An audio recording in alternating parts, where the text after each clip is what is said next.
Et notre invitée ce soir est pour moi la plus drôle des humoristes actuellement en Afrique francophone, une star des réseaux sociaux, comédienne, humoriste, youtubeuse. Elle nous fait rire avec des portraits au vitriol de la société ivoirienne africaine.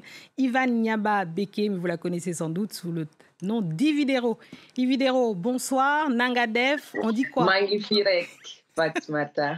Alors, je me permets toutes ces langues parce que je sais que vous êtes capable de tout faire. Mais on continue, Loubès. Loubès, ah non, on n'a pas le temps, malheureusement. Mais alors, dites-nous, d'où vous vient ce désir de devenir comédienne? Eh bien, je pense que c'est inné. Je tiens surtout de mon père, paix à son âme. Et voilà, c'est venu comme ça, c'est inné, j'ai ça dans le sang. Ah oui, et alors, vous avez un désir, et on le voit dans les personnages que vous croquez, hein, dans votre inspiration, votre source principale d'inspiration, c'est finalement la société ivoirienne. Vous n'hésitez pas à portraiturer dans tous les sens. Oui.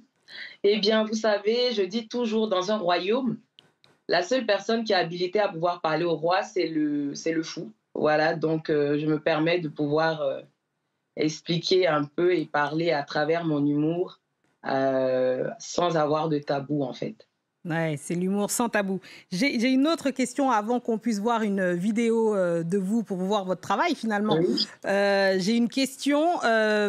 Finalement, au-delà de votre travail, vous êtes quelqu'un de très engagé. On le voit aussi dans vos vidéos, notamment dans les œuvres caritatives que vous suivez, notamment auprès des femmes et des enfants. Oui. Eh bien, mon combat aujourd'hui, c'est aussi l'humanitaire. Essayer de mettre en place une importante ONG qui pourra venir en aide aux couches défavorisées, c'est-à-dire les femmes, les veuves, les orphelins, les enfants de la rue.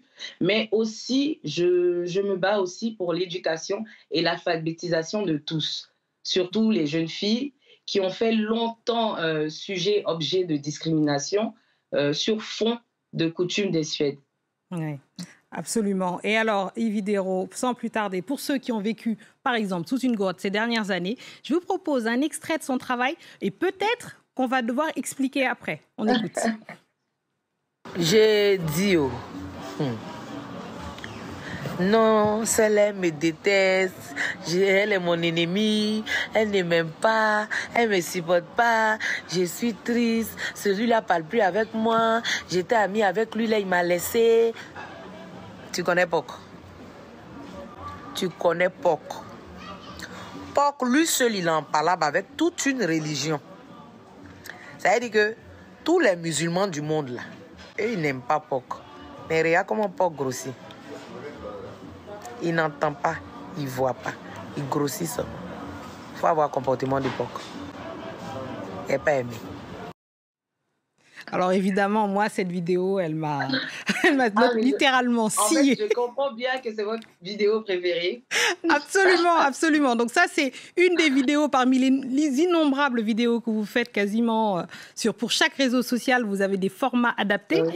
Et alors là, justement, sur les réseaux sociaux, vous faites un travail qui est... Voilà, vous essayez aussi de dédramatiser certaines choses où vous êtes souvent l'objet d'attaques, faut le dire. Comment est-ce que vous arrivez à gérer ça? Parce qu'on a l'impression que tout glisse sur vous, et même pire, que vous utilisez ça pour en faire des arguments pour votre prochain sketch, en fait. En fait, ce que les gens oublient, c'est que je suis humoriste, comédienne, donc tout est bénéf pour moi. Donc, je préfère utiliser ça et le transformer pour que les gens puissent avoir le sourire. Parce que mon rôle, je dis toujours, c'est de donner le sourire aux autres. Oui, absolument. Et alors, vous n'avez pas suivi les circuits classiques du théâtre, vous êtes passé par les réseaux sociaux. Et j'avais justement une question. Est-ce que vous avez un conseil à donner à ceux qui voudraient vous suivre simplement et réussir en faisant des vidéos? Qu'est-ce que vous leur donnez comme conseil? Eh bien, je dis toujours à la jeunesse de ne pas avoir forcément un modèle, c'est-à-dire vraiment regarder, plus s'intéresser au parcours de la personne et puis ne pas quitter ses objectifs des yeux. Voilà, moi, j'ai cru en ce que je voulais faire. J'ai eu que mon téléphone et aujourd'hui, je me retrouve, par exemple, sur France 24. Donc, c'est pour dire qu'il faut croire en ses objectifs et puis ne rien lâcher. Voilà. Ouais, et si vous aviez un dernier message, on est vraiment tout juste à la fin, un dernier message pour votre pays qui a traversé la Côte d'Ivoire, une période troublée liée à l'élection présidentielle. Quel serait votre message au pays? Eh bien, je m'incline déjà sur la dépouille des personnes décédées lors des précédentes élections, la dernière crise. Voilà.